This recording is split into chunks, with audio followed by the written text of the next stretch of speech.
കേരളത്തിലെ പ്രമുഖ അഭിഭാഷകനും സീനിയർ പദവി ലഭിച്ച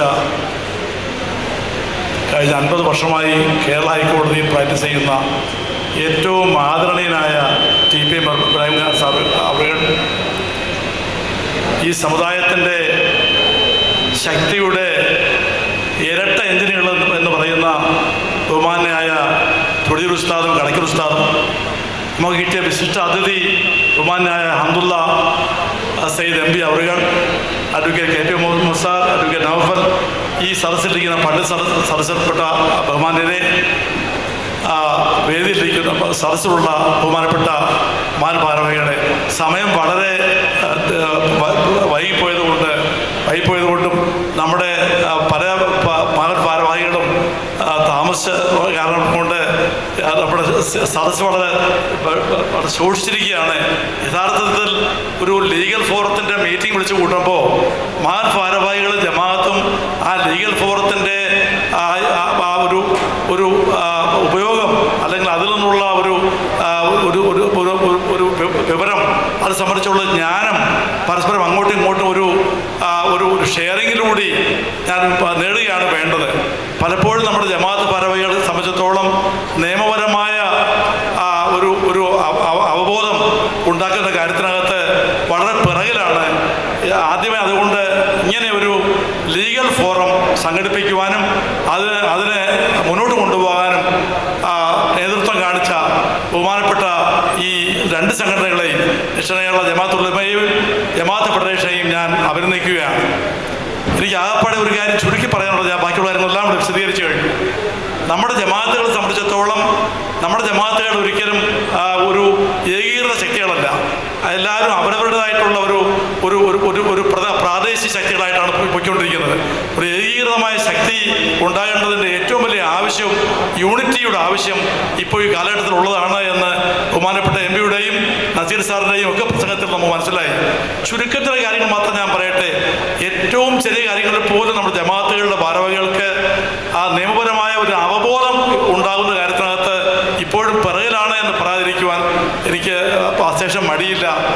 ഇപ്പോൾ നമ്മുടെ ഈ അടുത്ത സമയത്തുണ്ടായ പല നിയമങ്ങളും ഇസ്ലാമികമായിട്ടുള്ള പല മാറ്റങ്ങൾ കേരള ഹൈക്കോടതിയിലും സുപ്രീം കോടതിയിലും ഒരുപാട് മാറ്റങ്ങൾ വന്നു. എത്രത്തോളം ജമാഅത്ത് അത് സംബന്ധിച്ചുള്ള അറിവുണ്ട് എന്ന് ചോദിച്ചാൽ പലപ്പോഴും അവർക്ക് ഇപ്പോഴും സംശയത്തിലാണ്. നമ്മുടെ ജമാഅത്തുകളിൽ ഇപ്പോഴും ഒരു സംഗതി നമ്മുടെ കേരള ഹൈക്കോടതി പറഞ്ഞു, ഇസ്ലാമിക നിയമത്തിൽ ഖുൽഹ് അനുവദനീയമാണ്, എന്നാൽ ഫസ്ഖ് അനുവദനീയമല്ല. ഇസ്ലാമിക നിയമത്തിൽ തലാഖ് അനുവദനീയമാണ്, പക്ഷേ ഇന്ന രീതിയിലായിരിക്കണം. ഇസ്ലാമിക നിയമത്തിൽ മുബാറത്ത് അനുവദനീയമാണ്, ഇന്ന തരത്തിൽ ആയിരിക്കണം എന്ന് പറഞ്ഞ് ഒരു വിധി വന്നു. ഒരുപാട് ഉസ്താദന്മാരെന്നെ വിളിച്ചു ചോദിച്ചു, എന്താണ് ആ വിധിയിലെ പ്രസിദ്ധമായ ഭാഗങ്ങൾ, ഇതൊന്ന് വിശദീകരിച്ചുകൊണ്ട് ഒരു ലേഖനം എഴുതി അവർ പ്രസിദ്ധീകരിക്കാമെന്ന് ചോദിച്ചു. ഞാൻ മലയാളത്തിൽ ആ ജഡ്ജ്മെൻറ്റ് മലയാളത്തിൽ സംക്ഷിപ്ത രൂപത്തിൽ എഴുതി ആദ്യം ആ ജഡ്ജ്മെൻറ്റ് പുറപ്പെടുവിച്ച ജഡ്ജിക്ക് അയച്ചു കൊടുത്തു. അദ്ദേഹം പറഞ്ഞു, തീർച്ചയായിട്ടും ഈ സമുദായത്തെ അറിയിക്കേണ്ട കാര്യങ്ങളാണ് എന്ന് പറഞ്ഞുകൊണ്ട് ഞാൻ ജമാഅത്തിൻ്റെ പല ഉത്തരവാദിത്തപ്പെട്ട ഉസ്താദന്മാരെയും ഭാരവാഹികളെയും ഞാൻ അറിയിക്കുകയുണ്ടായി. ഖുൽഹ് എന്താണ്, അത് അനുവദനീയമാണോ, ആ ഒരു സംഗതിയെക്കുറിച്ച് പലർക്കും സംശയമാണ്. ഒരു ചെറിയ കാര്യം മാത്രം ഞാൻ പറയട്ടെ.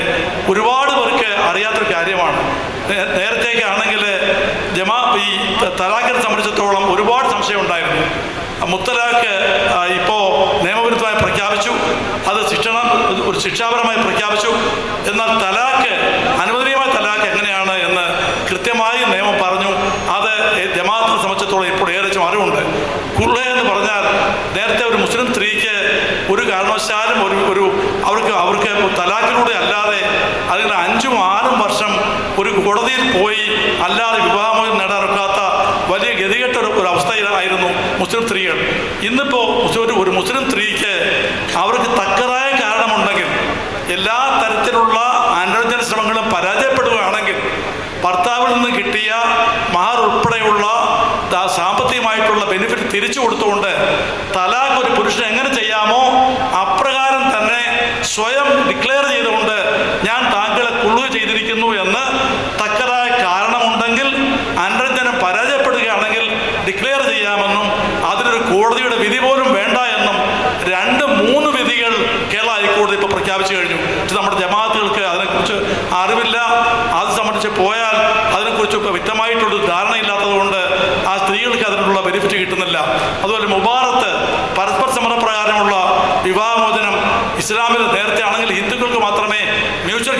അനുസരിച്ച് ചെയ്യാൻ പറ്റത്തുള്ളായിരുന്നു. ഇപ്പം മുബാറത്ത് ഇസ്ലാമിക നിയമം അനുസരിച്ച് അനുവദനീയമായിരിക്കുകയാണ്.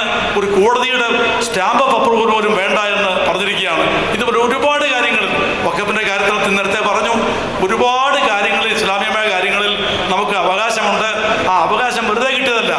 1937 Islamic Shariat personal law protection application act അനുസരിച്ച് ഇന്നും ഇന്ത്യയിൽ നിലനിൽക്കുന്ന ആക്ട് പ്രകാരമാണ് ഈ തലാഖും ഈ കുള്ളും ഈ മുബാറത്തുമെല്ലാം ഉണ്ടായിരിക്കുന്നത് എന്ന് സുപ്രീം കോടതി ഹൈക്കോടതി കേരള ഹൈക്കോടതിയിൽ ജസ്റ്റിസ് മുഷ്താഖ് ചെയർമാനായ ഡിവിഷൻ ബെഞ്ച് പറഞ്ഞു. ഇത് നിയമമില്ലാത്തത് കൊണ്ട് ഒരു ഗൈഡ് ലൈനായി ഒരു നിർദ്ദേശമായി ഇന്ന് മുതൽ പ്രഖ്യാപിക്കണം, കേരള ഗവൺമെൻറ് നിയമം ഉണ്ടാക്കുന്നത് വരെ എന്ന് പറഞ്ഞു. ഇത്തരം കാര്യങ്ങളെക്കുറിച്ചെല്ലാം ഉള്ള അറിവ് ഈ ലീഗൽ ഫോറത്തിലാണ് ഉണ്ടാകേണ്ടത്.